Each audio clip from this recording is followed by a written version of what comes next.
hear the contract. I heard about that. Okay, and that was the first red flag. I mean, the senators, they went ahead, and because maybe they were thinking that the union representatives spoke on our behalf and made that agreement. Just like how they didn't want to sign a letter of intent when it was presented to them by the governor. Nobody presented any letter of intent. I didn't hear any from the union leader asking us for action or anything. But let me ask you a question. In the survey that you had, what exactly was the question? There were two questions, right? Okay. The first question was, which do you prefer? An 8% reduction in salary or the termination of 1,400 government employees? And the second question was, should the Senate raise taxes to generate revenues to solve the budget deficit for fiscal year 2012?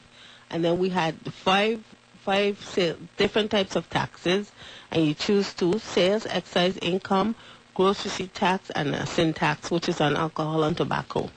Did you announce the results? No, we're going to do that today. We're going to show, as a matter of fact, the radio one, we didn't have enough respondents. I guess the time went so fast, and then people were really taking up the time. But we did it. We did the survey at the town hall meetings, and we got some results to share with you. Okay, because I think, there perhaps should have been more options. Nobody likes to be presented with an ultimatum, either or, Okay. There's a possibility. We don't. People wrote in more options. Trust me. Yeah. We don't have to do neither one of them. Okay? Okay. The other thing. But anyway, thanks for the time. Thanks for calling. Good morning. You're on Beyond Politics. Yeah, good morning. Morning. Yeah, I wanted to call about I heard someone quote in that meeting that you had in St. Thomas. Mm-hmm. Somebody was talking about double taxation. I was like, man, double taxation. But one of the things that struck me was the issue when they talk about what the gross receipt tax increase is going to do, and it's going to force people to buy things on the internet and ship it. Okay? Yeah. And I think that's one of the reasons why it's kind of like I think last week we were talking where it's like a touchy issue, and when you start raising taxes for the businesses and so forth, you consider these obligations. So I just touch base on that. Yeah, especially in St. Thomas, I can tell you, and this is Kenrick, right? That gross receipt tax was a big, I mean, believe it, it even beat the LIAC. It was like the biggest issue. Yeah, I mean, in terms of issue for businesses. Yeah. Well, that's kind of weird because I think it's... Because the governor has another 0.5% in the budget included for the gross receipt to raise it again. Oh, so you want to raise it again? I mean, that's to me, it's like, that's crazy. What it was I've already done said a long time, this whole LIAC, this gross receipt, Yeah. Gross receipt thing? Crazy, man. But anyway, go ahead. No, I said originally in the governor's proposal, he wanted to raise it by 2%.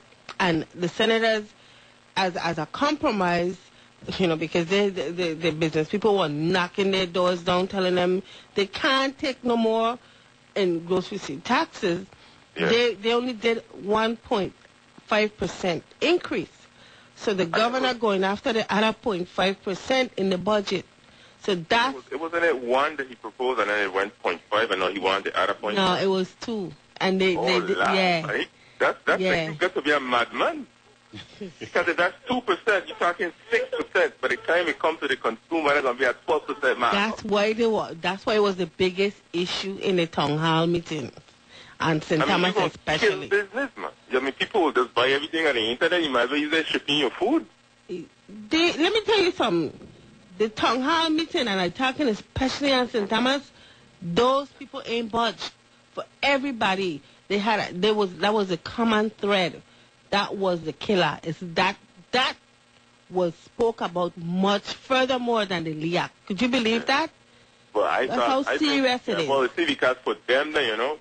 Yeah. But I honestly think that maybe most of the business owners, it will affect them a lot. But they got started business owners, they ain't got them tax break that are them. Well, they spoke to that too. They spoke to that too because I think they need to touch that. That's what they need. That's why I think they need to consider that. You know why in St. Thomas so many people showed up to that meeting? A lot of business on St. Croix has closed down. Oh, yeah. Right. We have business closing left and right on St. Croix every single day. And St. Thomas holding on, but they're in trouble too. They trust me, they're in trouble too. Yeah. But I think that, well, I don't know about St. Thomas, but I've been talking to some business people when I was on St. Croix. And they were telling me that they were telling me they were telling me that the LIAC were killing them. Yeah. I mean, the LIAC really put some people out of business. When you look at LIAC and rent, yeah, they're about the same. Or more, something. And if you're using water, I just realized the other day, I never noticed it before. We paying LIAC for water too. Well, it takes electricity to bring your water, so the LIAC is also in your water service. So we paying for LIAC twice. If you have water, public water, yeah. Jeez, I'm broke. Well, you see, for me, I always thought that, before you start bringing in businesses to the Virgin Islands, that was the first thing you're going to have to fix. Because once you fix that, and you got cheap electricity, or even cheaper than the state, man, people don't come. That's right. You know what I'm saying? But when you got this LIAC... Because developers look at all of that before they make the decision. Yeah, and if the electricity is one of the costs that they look at. Yeah, that was what they should have been borrowing money for, in my opinion. I mean, I think even now, I don't believe in borrowing and all them things, but even if you borrow from that now in these economic times to fix the LIAC, to fix, you know what I'm saying, electricity, I would think that would be a great investment. Well, we got to look to find out how true it is, because I heard on the radio I think a week and a half ago, that the price we're paying for oil, it's in the contract, the government contract with Hess, that we should just be paying for what the fuel is really worth. At cost. So we need to look into that. Our officials need to look into that and see if it's true, if it's down the book. If it's down the book, then we need to get reimbursed. But clearly, though, which contract you want to see? The agreement? The one with the gas, the oil, how much they got paid, because, and I want to see the contract between Wappa, because I thought I heard Mr. Hodge said that how destination. Oh, yeah, there's no destination park. They have no term for that. And I thought that he said FOB, and I thought FOB means seller pays for this delivery. No, I know in the arrangement, because I serve on the WAPA board, that that the transportation cost is borne by WAPA, and it's the same cost from Hovensa to WAPA St. Croix as it is from Hovensa to WAPA St. Thomas. No, but he didn't say that, in the press release, No? He said it was 50-something or 60-something. I thought, but I don't hear good stuff. Maybe I hear it wrong, Okay, well, I go check it out. I would love to see that. If you could get that Davidson, I want to see, because he said he ain't got transportation Tom, and then the first line that he said when he had the press release, something FOB, but I didn't hear it good, So okay. Okay, I will look into it. In my opinion, means the seller pays for delivery. And so when usually in that aspect, what they do is they roll in the transportation cost in the cost of the goods. But then the next part is that the price that they pay is based on some book or something. So that's one of the reason why they can't roll it into the thing. But anyway, that's why I think I want to look at. I want to see the contract. Yeah, it's important because, listen, a lot of people think because the third extension agreement contains, the government references WAPA and how Hovensa will deal with WAPA, that WAPA has to buy fuel from Hovensa. Not at all. WAPA does a RFP every year or every 2 years, however frequent. And from my knowledge, Hovensa is always the lowest bid. Okay? Well, yeah, I would imagine. I mean, where you going to go to Puerto Rico? But they do the RFP. They do that solicitation. Yeah. And that's See, that's good for other people who normally wouldn't even respond to know that there's a solicitation, especially with all the options they got now. You know, Yeah. and Puerto Rico is using they have a combination of energy sources now. Natural gas. Yeah. And you see, I don't know, remember there was one Bruno Vega was still running it. That man was buying old generators from Puerto Rico. So Puerto Rico was moving into natural gas and we were buying their old equipment. That's right. That's right. True. You remember that thing? Yep. You're right. You got good memory. Them man, I think a lot of we got to blame on him, sir. But me, kill nobody, sir. And who? Vega, what you name? Well, Bruno Vega. Alberto Bruno Vega. That's his name. Oh, yeah. Okay. All right, let me go. All right. Thanks for Take it calling. easy. All right. Bye.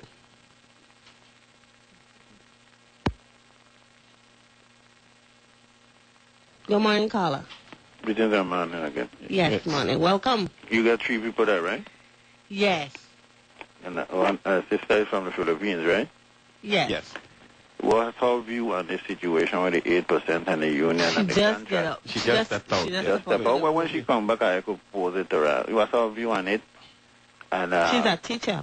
and what's No, her I'm just view? telling you that's And how is she assisting or participating in the process? Well, we'll have to hear from her. We can't. We can't. That's when she come back. That's when she come back. But Brother Q, Yeah. let me tell you. Wait, let me give you a little insight. Not insight, a little view on how I feel about the 8%. I will prefer a 8% cut than to see any of my people and go home. The 8% cut will be a hardship on me. I tell you.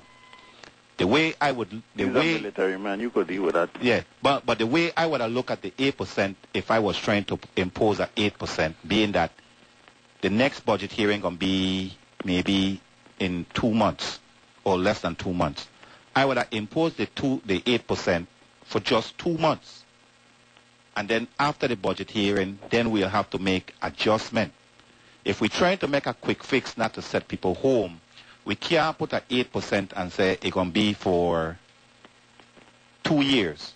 But because we haven't done the math and the study, the 8% right now will be harsh on people. They got people who crying right now, who scared that if this 8% going to effect, they can't pay rent, they can't pay mortgage, they can't pay car payment. That's a reality. Right. The reality. That is nobody need to do no more study on that. Okay. It's a reality. No, but say we did the study, but Yeah. they didn't do the study. Now, I understand that the legislature is trying to help. This is not a governor's bill. This is a legislature cohesive bill that they put together. Eh? Which bill? The 8% that they're trying to pass. Is the governor punt the football? And No. the legislature catch it? No, and the governor ain't punt that. And they playing the team. The governor ain't punt that. The governor wants to send home people. Because even with the 8%, he's still saying that the personnel that they have working is too much. But I think the unions That's need what it to... is. They ain't about sending home people or not if he got his mind make up. It is when it comes to the union now, this is what I wanted to ask Carol. Carol, you a part of the union? No, but I understand. You understand? I understand how the union works. Well, you understand the union fighting for the contract Yes. to be dealt with the right way. Not Yes. all of them. Not all of them. In Well, favor. You're home fighting. Them the who want to fight for it or don't want to understand the collective bargaining process. Those that went I to... want to give it up. That's their choice. You see, so this is what we're saying when you say that the unions agree, Carol. Again, you're saying gentleman agreement.